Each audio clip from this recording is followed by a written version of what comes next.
All right, man. Let's go ahead and get into it, though. This is an interesting trade deadline because from a league that was trying to go away from the center positions and almost trying to eliminate it as a whole, it looks like the center positions become more revitalized now because now we got more big men in the league like AD, we got Giannis, we got Jokic, we got Evan Mobley, Jared Allen, we got Chet Holmgren. Hopefully he comes back strong. Isaiah Hartenstein, he's a great backup big man.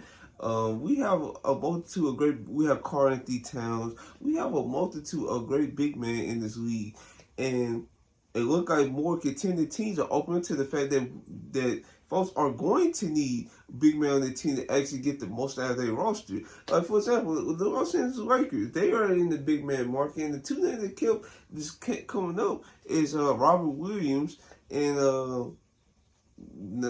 Jonas Valanciunas. And as of late, Nikola Vucevic's name has started to surface as well for the Lakers.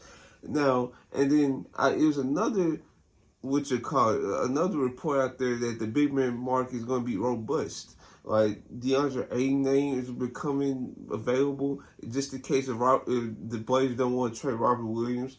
Like I told you, Jonas Valanciunas is available. Nikola Vucevic is available. It's a lot of big man names that are pretty interesting that I feel like they can fill a role on multiple playoff / contending teams.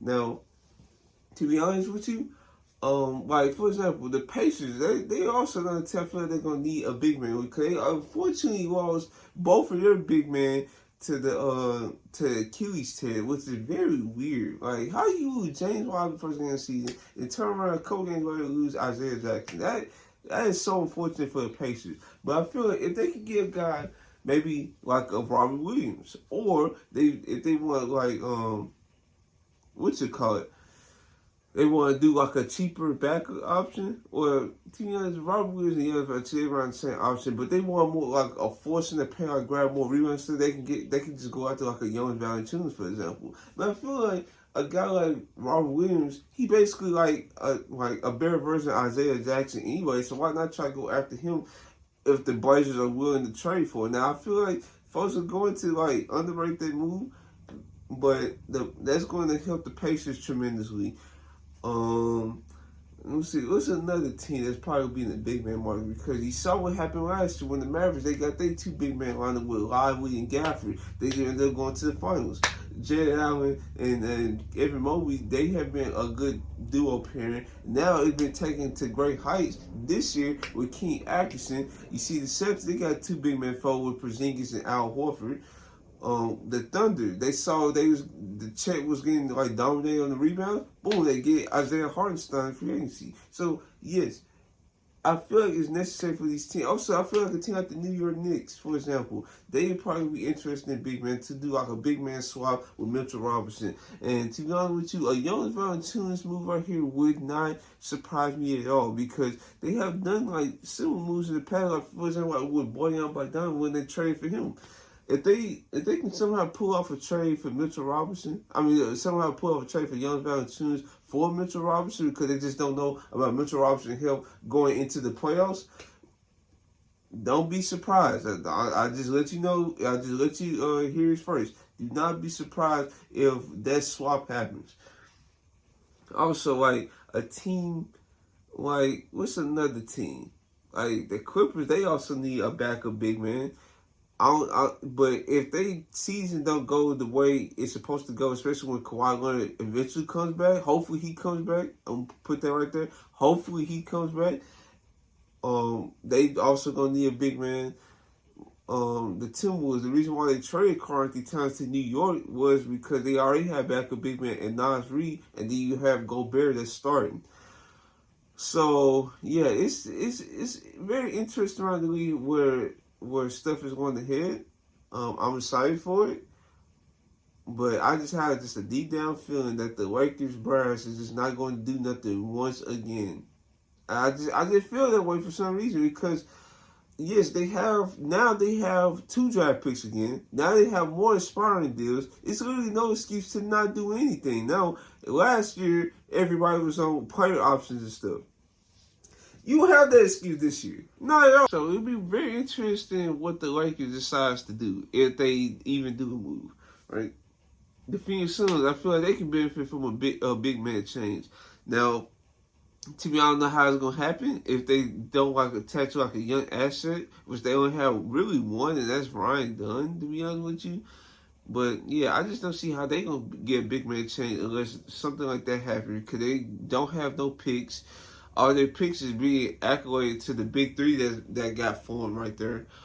So yeah, and then the Pistons, I feel like a guy like maybe like a Beast Stew, he probably can become available, and he's one of the best defensive bigs in the league. Like, yeah, he pretty short, but bro, his rim protection is elite. Like, it's very elite. Now I understand he got these moments where he just do these random flagrant fouls, and he just have like a wild behavior or alter ego at times, but he definitely would be valuable on the market for surely.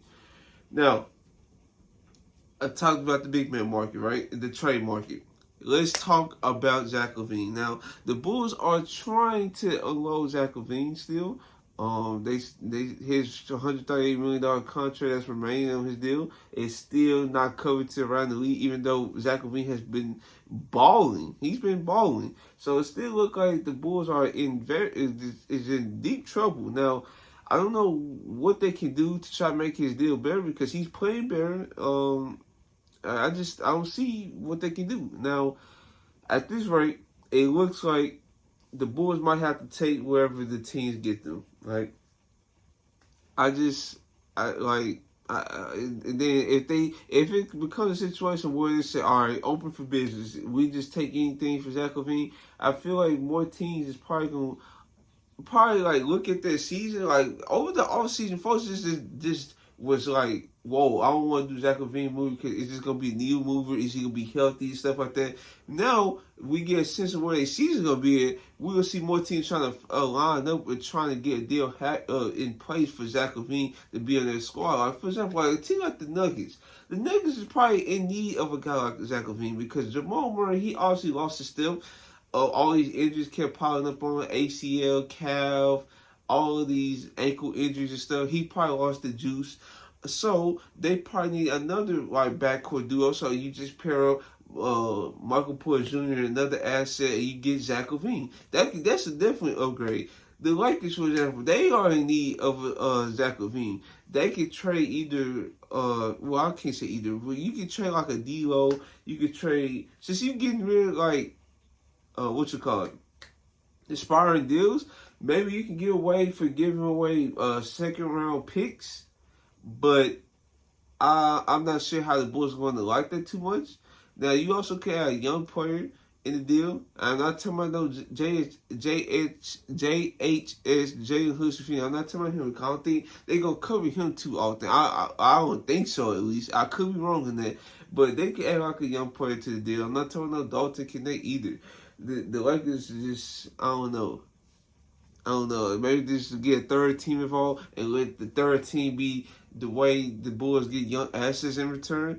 Because obviously the Lakers, they have very few, and I feel like the few they have on the team should be players that need to stay on the team. So yeah, so like D'Lo, Rudy Hachimura, like I said, third piece from a third team.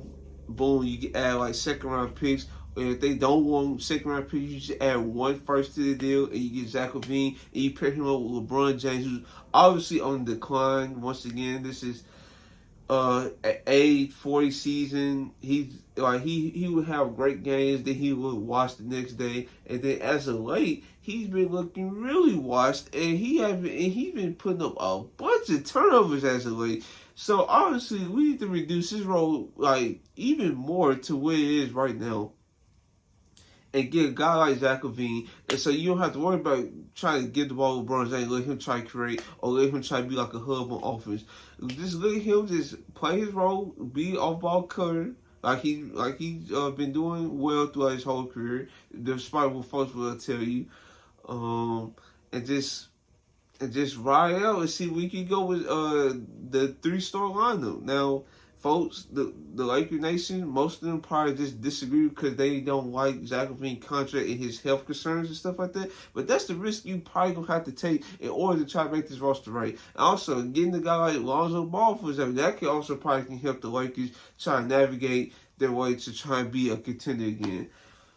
But yeah, that's really all I got to say. I just want to address the trade market and how the big men are really the focus of the trade market because of how many great bigs we have in today's league and how teams are trying to load up in big man position to try to throw like a guy like Nikola Jokic or like yes, Nikola Jokic still got his, but it took everything he had to try to get his. Like battling Karl Towns in the post and having Gobert in the help position all game, every game in the series. Yeah, that can definitely wear you out and definitely wear out Jokic because he just definitely didn't have the juice to make no threes in that game 7 once the team would start to make their run. So it makes sense for teams to try to get more bigs on their roster to try recreate that or recreate the 2019-20 Lakers where they had multiple bigs like JaVale McGee, AD, and Dwight Howard. They just could throw doubles at Jokic, they could throw soft doubles at him, disrupt his passing lanes and stuff like that. And then having a guy like AD as a power forward, he's like one of the best in the lane guys. Like he can just steal it, he just reach his arm out there. Like you cannot throw like those over the shoulder passes to the corner with AD in the lane. You just cannot do it. So yeah, that's all I got for today's video. Hopefully you guys like, comment, subscribe. This is your boy Trill. I'm out.